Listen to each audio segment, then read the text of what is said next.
Itong kainan ko ay kainan ni Lakay. Talagang kilalang-kilala talaga dito sa Paco. Basta sinabi mong kainan ni Lakay, alam na nila 'yan.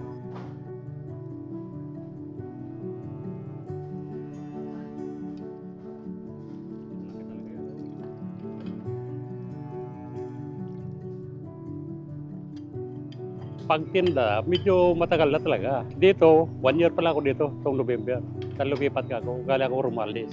Ay kung dito naman, okey naman dito yung mga dati kong suki talagang di naman ako inihiwalayan, talagang sinusundan pa rin sinusundan. Yung iba nga diyan ilang ikot na raw sila, di ako makita nila, eh. Layo nga talaga, saka tago kasi itong parking lot.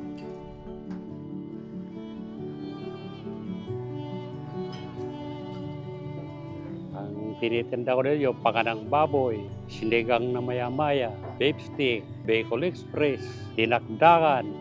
Best seller ko talaga dinakdakan yan. Medyo po natutulog ng pagluluto.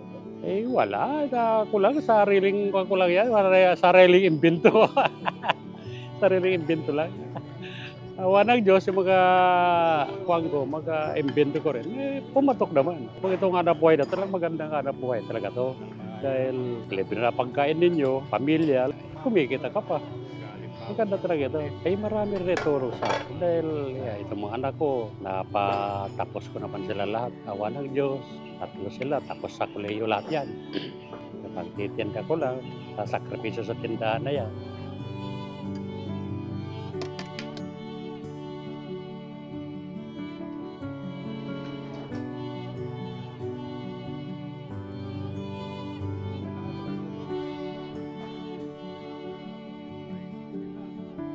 Ang ulo ko 210 ang isang order. Ngayon, ang ulo ng maya-maya 150 lang. Pero malaki talaga, pang 2 tao talaga. Presyo ko dito talagang hindi naman nagbabago mula doon sa pinanggalingan ko sa Romualdez. Ganon pa rin dito, 60 ang per order. Bago po yun. Lahat yan. Baka man dyan o baboy, 60 lang yan. Di na kami magtaas, ganyan lang ang presyo. Ay talaga yung sabi mga customer ko dito, talagang masarap. Sabaw na, ulam pa.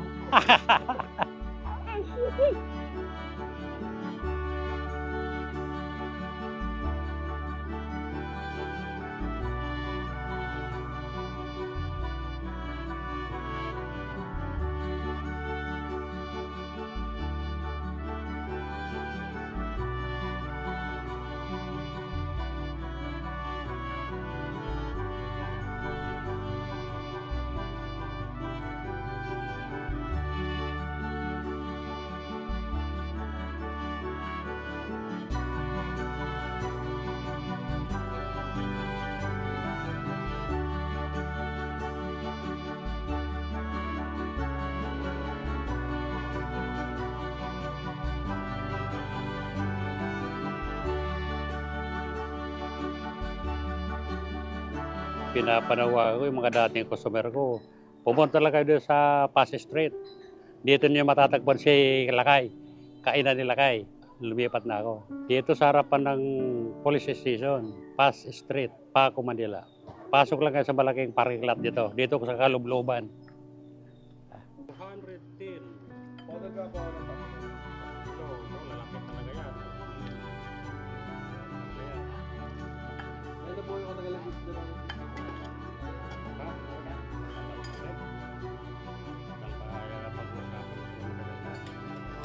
Bago po talaga kayo sa akin. Galing pa ako sa Romualdez.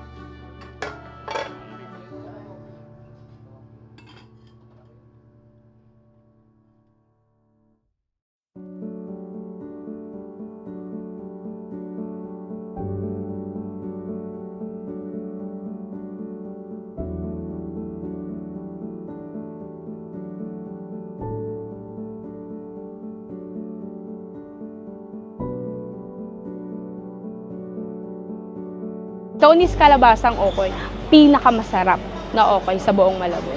Okoy Malabon po is masarap po syempre, tinda po namin yun. And then po, siguro po mas authentic lang po kasi siya kasi mas pina-crispy po and then yung suka po talaga yung nagdadala nun. Lalo pong masarap ang Tony's Kalabasang Okoy po. Pag pinair po natin dito po sa amin, suka. Ako lang po ang nag-ano nito, masarap po to, promise. Kaya nagtimpla niyan.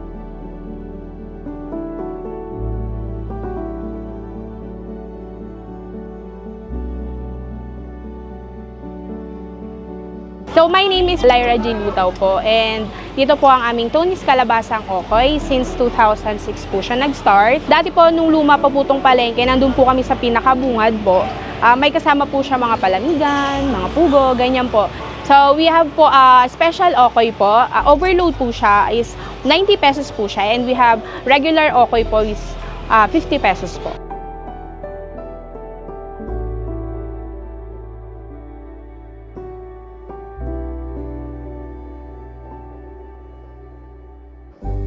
Ingredients po ng Tony's Kalabasang Okoy, which siyempre po kalabasa, meron po siyang toge, meron po siyang galapong.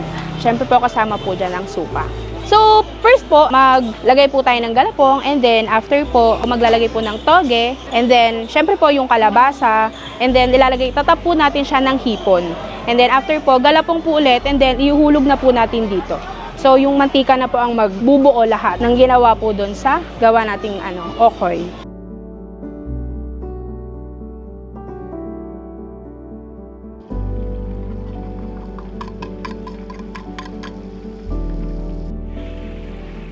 Sahin niyo po talaga na masarap and mas pina-improve and malasa po talaga ang Tony's Kalabasang Okoy. Lalo pong masarap ang Tony's Kalabasang Okoy po.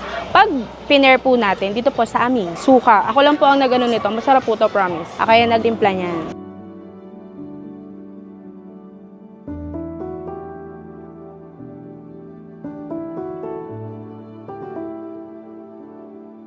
Nung pandemic, hindi ko siya masyadong kasi nga, I'm third generation nga. Pero as my tito said nga, mahirap po talaga nung pagtas ng pandemic. Lalo na po nung pandemic kasi 0-0 po talaga. Wala pong gaano customer, syempre, bawal lumabas. Pero after naman po, unti-unti nakabangon. And yun po, nagsimula po hanggang po ngayon.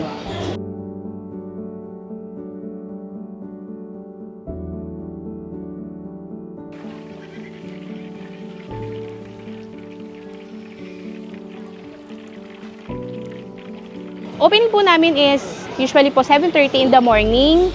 Closing po namin is 8 p.m. Wala po kaming sara-sara. Start po ng 7:30 hanggang may tao po. Bukas po kami hanggang 8 p.m. po. Punta po kayo dito sa may Concepcion Public Market po. Dito po sa Tony's Kalabasang Okoy. Thank you po sa lahat po ng customer na sumusuporta, online po, and then walk-in po. Maraming salamat po. And then, sana po matikman nyo po. Matry nyo po. Kasi alam ko po, marami po hindi po nakaka-try kasi nga po, sa third generation, iba-iba yung diba? Pero, nasisiguro ko po ngayon na masarap po and mas pina-improve po ang okoy po namin.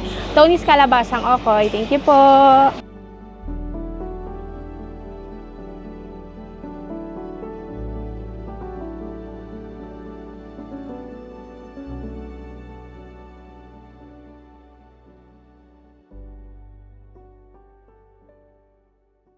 Ito po ang pinakamasarap na Bacolod Chicken House Express sa buong Metro Manila. Sa isang araw sa umaga po, mahigit 300 na manok na uubos. Pagdating ng gabi, mahigit 500 na manok. Opo, araw-araw po yun. Lahat po, bestseller po. Nauubos po lagi lahat yan. Pati yung mga atay, balon-balunan, pork, lagi po ubos na, sold out lagi.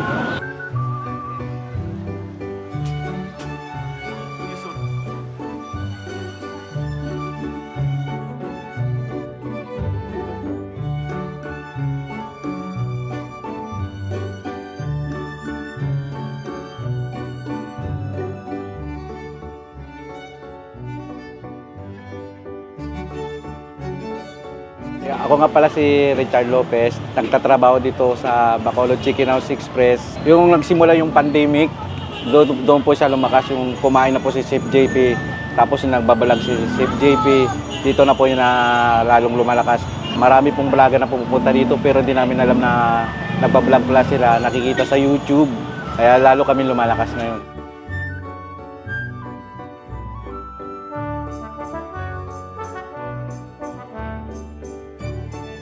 Dito po sa amin, fresh po ang aming mga manok bago namin iawin.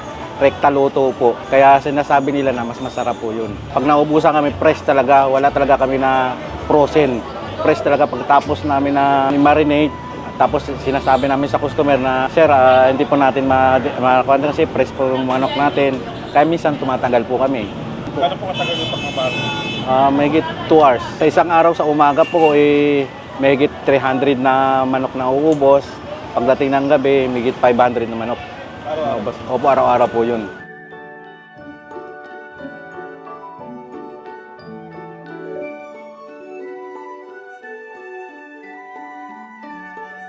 Ano yung mga bestseller niyo, sir?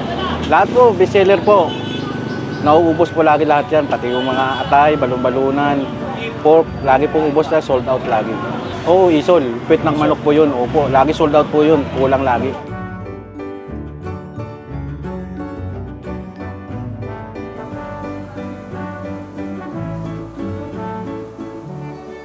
Kasi hindi po namin sir, mga regular customer namin, galing Batangas, o galing Quezon City, at galing Rizal, pupunta lang po dito para matikman nila. Pumupunta lagi dito si Chef JP, dito po siya kumakain.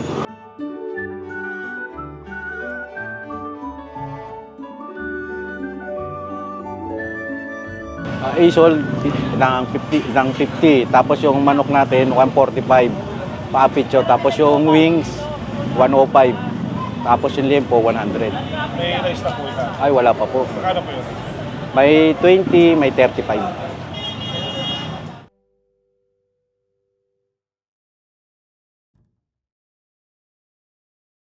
Salamat po sa lahat ng mga customer. Pumunta po kayo dito para matikman nyo yung sarap ng mga manok namin na masasabi nyo sa iba na iba-iba talaga yung Bacolod Chicken House Express. Matatagpuan to malapit sa Sapwise, Sabana Market, San Antonio.